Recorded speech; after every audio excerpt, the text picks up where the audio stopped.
डबरा शहर क्षेत्र की आंगनवाड़ी कार्यकर्ताओं ने परियोजना अधिकारी बबीता धाकड़ पर अवैध वसूली के आरोप लगाए गए हैं, जिसके चलते प्रशासनिक गलियारों में हलचल तेज हो गई है।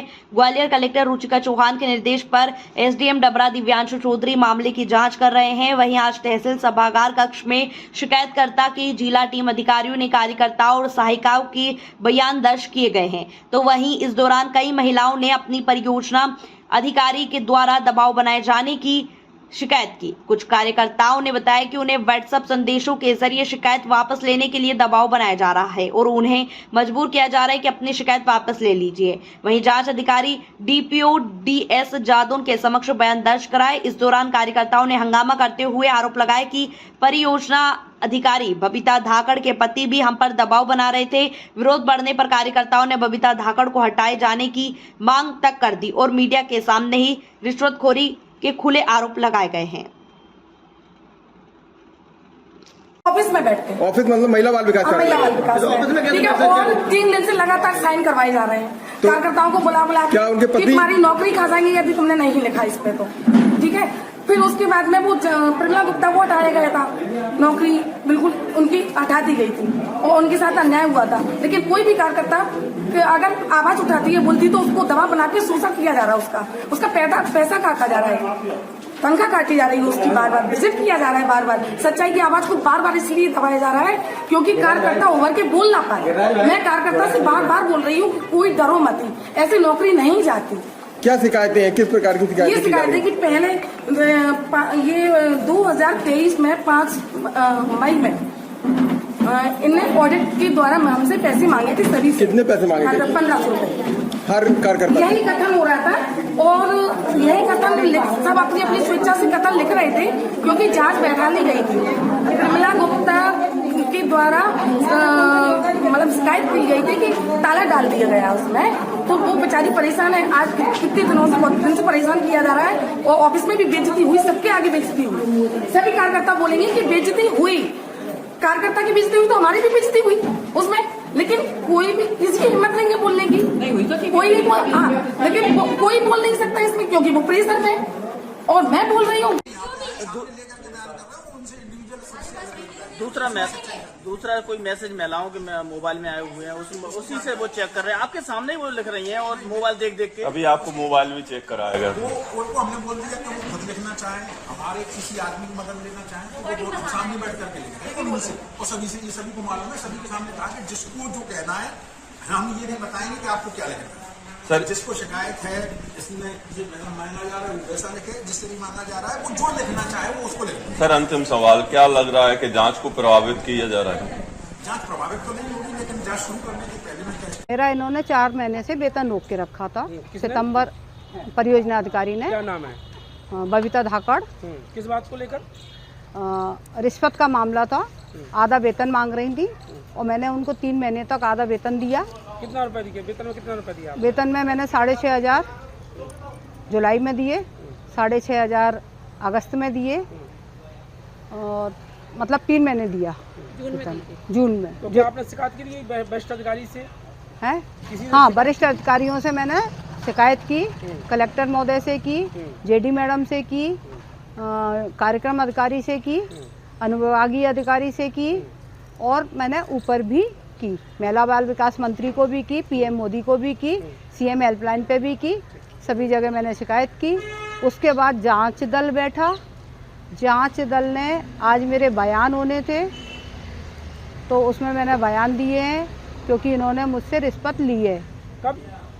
मांग तो वो 2 साल से कर रही हैं और रिश्वत लेती हैं वो। 2023 में इन्होंने 1,500 रुपये लिए, 2022 में इन्होंने 1,500 रुपये लिए, 2023 में इन्होंने रुपये लिए, 2024 में जब हमारा वेतन बढ़ा उसमें इन्होंने सभी कार्यकर्ता और सहायिकाओं से 1,000 रुपये मांगे तो कार्यकर्ताओं ने नहीं दिए। उसकी शिकायत हमने अनुविभागीय अधिकारी को की और इन्होंने मेरे से दबाव बना के इन्होंने मेरे से पेमेंट लिया 30/12 में। मैंने शिकायत की तो इन्होंने 1 तारीख को मुझे नोटिस दे दिया। फिर उस नोटिस का मैंने जवाब दिया। उस नोटिस का जवाब इन्होंने फिर उसका 1 नोटिस और मुझे दे दिया 13 तारीख को। 13 तारीख का जवाब मैंने 14 तारीख को दिया, 14 जनवरी को। 14 जनवरी के बाद ये 23 जनवरी को इन्होंने मेरी सहायिका को बुलाया और उससे कोरे कागज़ पे साइन करवाए और वो 2-3 हेल्परों मतलब वार्ड से लोगों को लेके गई और उनके साइन करवाए, क्योंकि उसने मुझे आके बताया कि भाई मुझे तो नौकरी करनी है, आपका तो खर्चा चल जाएगा। बयान मैंने सारे दिए हैं, जो मैं आपको दे रही हूँ यही बयान मैंने दिए हैं उन्हें।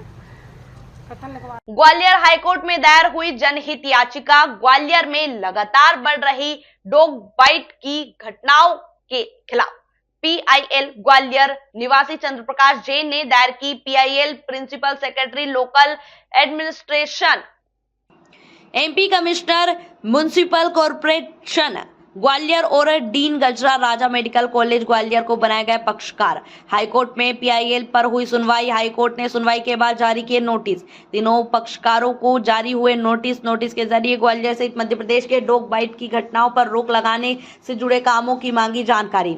स्ट्रीट डॉग की नसबंदी प्रोग्राम के साथ उस पर हो रहे खर्च की जानकारी भी मांगी। आगामी सुनवाई के दौरान नोटिस का जवाब करना होगा पेश। 5 मई होगी मामले की अगली सुनवाई। ग्वालियर सहित मध्य प्रदेश में स्ट्रीट डॉग्स का आतंक कहर बरपा रहा है। हर जगह से डॉग बाइट की घटनाएं सामने आ रही है। इस घटनाओं पर रोक लगाने के लिए ग्वालियर हाईकोर्ट में जनहित याचिका दायर की गई है, जिस पर कोर्ट ने सुनवाई के बाद नोटिस जारी किया है। बेसिकली देखा जाए आज के टाइम में डॉग बाइट एक बहुत बड़ी प्रॉब्लम हो गई है। अब चूंकि सीज़न भी चेंज हो रहा है, उस कारण से भी कुत्ते ज़्यादा अग्रेसिव होते हैं, फिर लोगों के कारण भी अग्रेसिव होते हैं और कई ऐसी सेंसिटिव जगह कुत्ते देखने को मिल जाते हैं जहाँ अपन कल्पना नहीं कर सकते। अब जैसे यहाँ पास में जीवाजी यूनिवर्सिटी है, पहले वहाँ के कर्मचारियों को कुत्तों ने काटा और उसके बाद भी वहाँ कोई सिक्योरिटी नहीं, कुछ नहीं। बच्चे वहाँ खेलते हैं, शाम को महिलाएं जाती हैं घूमने, आदमी पुरुष लोग जाते हैं और उसके बाद भी वहाँ डॉग्स घूम रहे हैं। उसके मैंने कुछ फ़ोटोग्राफ भी पेश किए हैं जीवाजी यूनिवर्सिटी के, और ये मुद्दा सब जगह का हो रहा है। रिसेंटली अभी एक केस में एक 5 या 7 साल का बच्चा था, उसको कुत्तों ने काटा, कुत्तों के ग्रुप ने, और उसको 107 या 120 टाँके आए और उसकी प्लास्टिक सर्जरी के बाद अभी भी वो अस्पताल में एडमिट है। प्रशासन की तरफ से इस तरफ कुछ भी नहीं देखा जा रहा है, कोई कदम नहीं उठाया जा रहा है। ये निश्चित रूप से एक पूरे MP के लिए गंभीर मुद्दा है। माननीय न्यायालय ने नगर पालिका को, मेडिकल कॉलेज को, डीन को और कमिश्नर, स्टेट गवर्नमेंट सबको नोटिस जारी करके उनसे पूछा है कि इस संबंध में आप क्या स्टेप ले सकते हैं। तो अब देखिए उनका जवाब आता है संभवतः 5 मई को ये केस सुनवाई में आएगा, तब देखा जाएगा। 7 गायों की मौत। आगरा झांसी हाईवे के किनारे की है घटना। महाराजपुरा थाना के बरेठा इलाके की है घटना। दूषित पानी पीने से गायों की मौत की है आशंका। घटनास्थल के पास का बहता है दूषित पानी। पुलिस ने जांच के लिए गायों के शव को PM के लिए भिजवाया है। चलती ट्रेन में हार्ट अटैक। चंबल एक्सप्रेस में यात्री को आया अटैक। आगरा से महोबा जा रहे 50 साल के सेवाराम को आया हार्ट अटैक।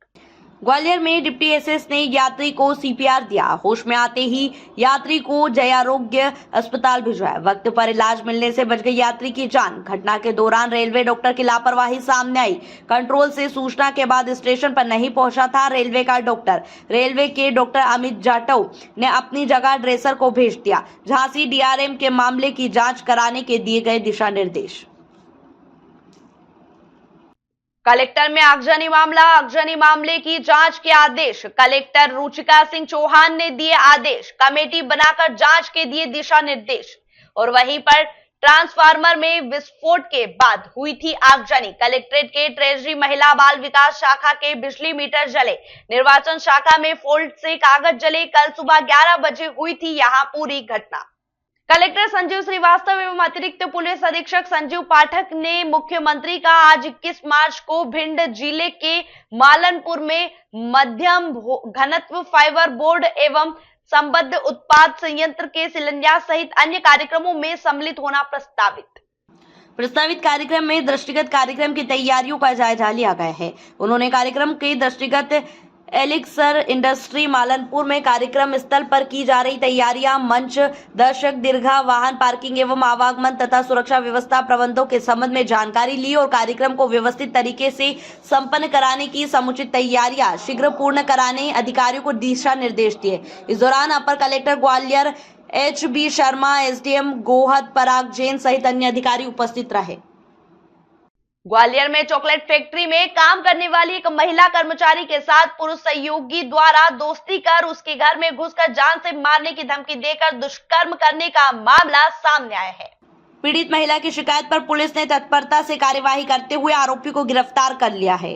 दरअसल ग्वालियर के गिरवाई थाना क्षेत्र में रहने वाली 39 वर्षीय विवाहित इसी इलाके में संचालित एक चॉकलेट फैक्ट्री में काम करती थी। यही उसकी पहचान संजय नगर निवासी देवेंद्र उर्फ बंटी चौरासिया से पहचान हुई। बंटी का महिला के घर आना जाना भी हो गया। इस बीच विगत 2 फरवरी को बंटी जब महिला के घर पहुंचा तो उसने महिला को पति और बच्चों को जान से मारने की धमकी देकर उसके साथ जबरन गलत काम किया। बाद में आरोपी लगातार महिला पर सबूत बनाने के लिए दबाव डालने लगा तो पीड़ित महिला ने मामले की शिकायत करवाई और थाना पुलिस को उसने शिकायत की और वहीं पीड़ित महिला की शिकायत पर पुलिस ने मामला दर्ज कर आरोपी को गिरफ्तार कर लिया है।